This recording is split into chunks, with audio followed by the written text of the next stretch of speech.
I wonder whether or not the current footballing merchandising model is actually broken and in need of a reset. Leicester City got a fine yesterday of £880,000 for colluding to fix the price of football replica shirts. The Competition and Markets Authority said the club and the retailer JD Sports had admitted to anti-competitive behaviour, including price fixing conduct. The club broke competition law over a 3-season period after entering into an arrangement with JD Sports with the intention of restricting sales of the club's merchandise from rivals.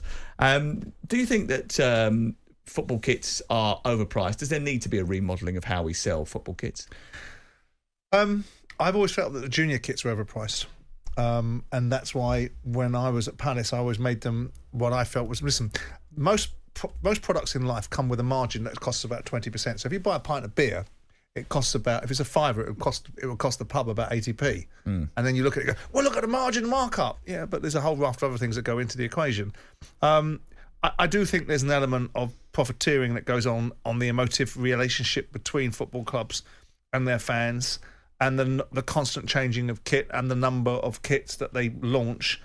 And I do think there's an element, recommended retail pricing and price gouging in terms of controlling who gets what, when and how, I think are challenging concepts, because on one hand you've got recommended retail price, which is almost flying in the face of suggesting that a free market should be able to sell it for what it wants.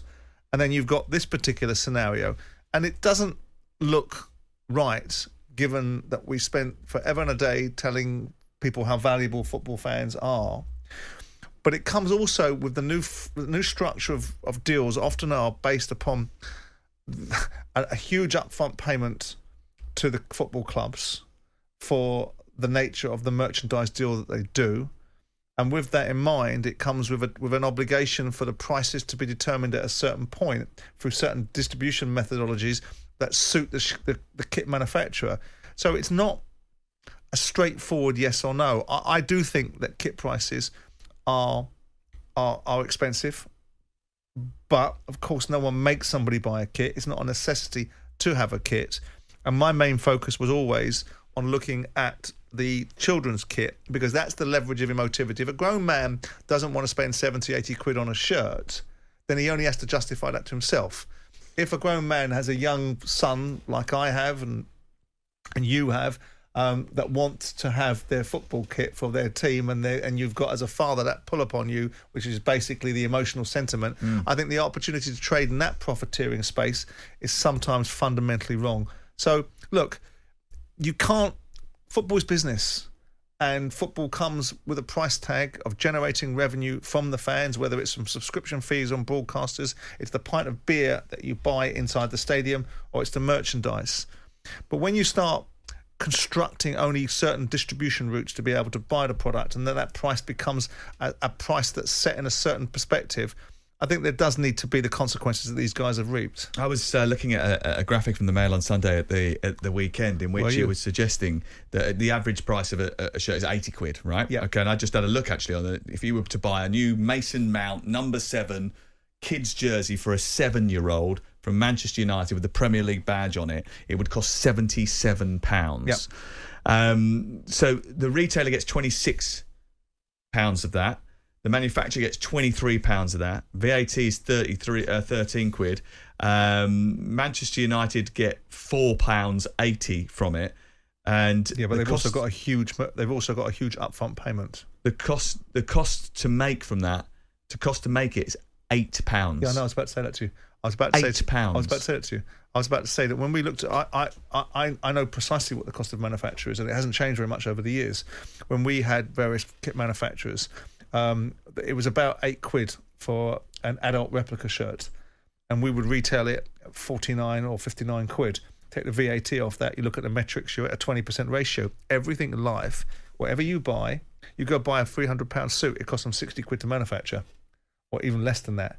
And the distribution channels all have to have their margin. Yours is probably about 20 quid. So, I was going to say, but that's a different discussion. And yes, of course. But when we look at it from an outrage point of view. But everything, if you're in business, the manufacturing margins that you have, the gross profit that you have. I'm not suggesting that this is right or wrong. I'm saying it's a bleeding commercial fact. The bottom line is everything normally carries somewhere between a 10 and 20% cost of sale. You've got to then factor in the fact that these businesses have to distribute it to you. You then got to factor in the fact that not every piece of item they ever produce is sold. So there's always going to be some wastage in that ultimately has to be priced into the equation. You've got the cost of carriage, the cost of transport, the workforce that sell these products. Okay, so all of a sudden, the net margin becomes vastly different than the gross. Did you think ever, when you were the owner of a football club, about changing this whole idea of every year changing the football kit? Should it not be like it used to be? When I was a kid, it was every 2 years. So you change the home kit one year, the away kit the next year. That's what Brentford do now. Why aren't football clubs doing that to help their fans manage? You can change the third kit every year if you like. You'll still because it's like every other part of a business. Every part of the business is targeted. So when you have the retail operation. The first thing I did when I walked into Palace was open 2 or 3 retail shops because A, retail was my background, and B, we had a catchment area. So I wanted to bring the product to the consumer. Not just Were on you match dictated to by your kit manufacturer? Because one of the arguments for the football clubs is, well, actually Nike, Puma and Adidas, they decide all this. Well, there's an element of that, but I wasn't, because our commercial deals were different. But don't forget, the Uniteds of the world take massive upfront payments from people like Nike to be, and whoever the manufacturer, I think it's Nike that manufactured their kits, isn't it? Or it was United, no, Adidas. It's Adidas now, is it, right? But once upon a time it was Nike, wasn't it? And they take huge upfront payments, and they will take some overage from the fact that all the huge brand aware range that you've got, from benchwear to all different kinds of different parts of the kit manufacturing that is produced, not just a replica kit, but all the associated items that become part of the apparel that you provide. So we had a different commercial deal with the shirt manufacturers that we had. We had a straightforward, we buy X amount, we commit to X amount of kit from you, and we buy X amount of price. And it's our job to make sure that price is what we think is value for money. I think when I was there, and albeit that's 10 years ago now, I think the junior shirts were 29 quid. Now I think that's a reasonable price, and I also think I made it available for them to have 29 quid with the kid's name on the back, so that it became a $29.99 purchase for a replica shirt, which again probably still expensive, but in comparison with what other 77. people, well, in comparison with what other people were doing at the time. But again, you can't on one hand say that you want to support your football club. Football survives on money. It survives on people's emotion of wanting to go and watch it, and it survives on money.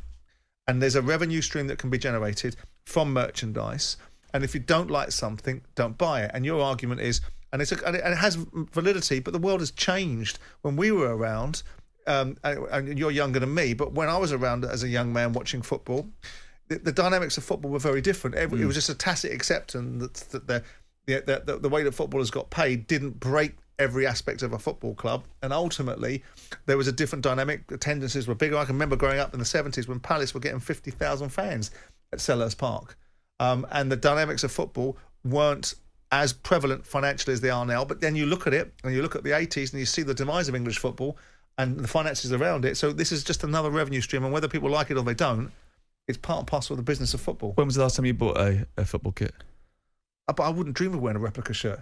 And to be honest, when was the last time I bought a football kit? When was the last time you bought one for your son? It's a terrible admission. I bought him a PSG kit on the way back from Qatar. You didn't? I did. I could have got it for free. I could have got NASA to give it to me for free. But I was walking through the airport and I thought, I'm gonna buy him a PSG. So is that his first kit? No, I got him because I lived in Spain for years. I got him a Spanish kit as well. Oh, please tell me it's got Neymar on the back. No, God, no. Mbappe? No, that was Jim. Jim was chasing around Neymar for the 2 weeks that we were in Qatar. I don't want one. Who was on the back? Come on, who was on the back? Him. He got his name on the back. His own name on the back. Yes. Okay, all right, fair enough. Jim White and Simon Jordan. Monday to Friday mornings from 10 on AM, on DAB, via the talkSPORT app and on your smart speaker. talkSPORT.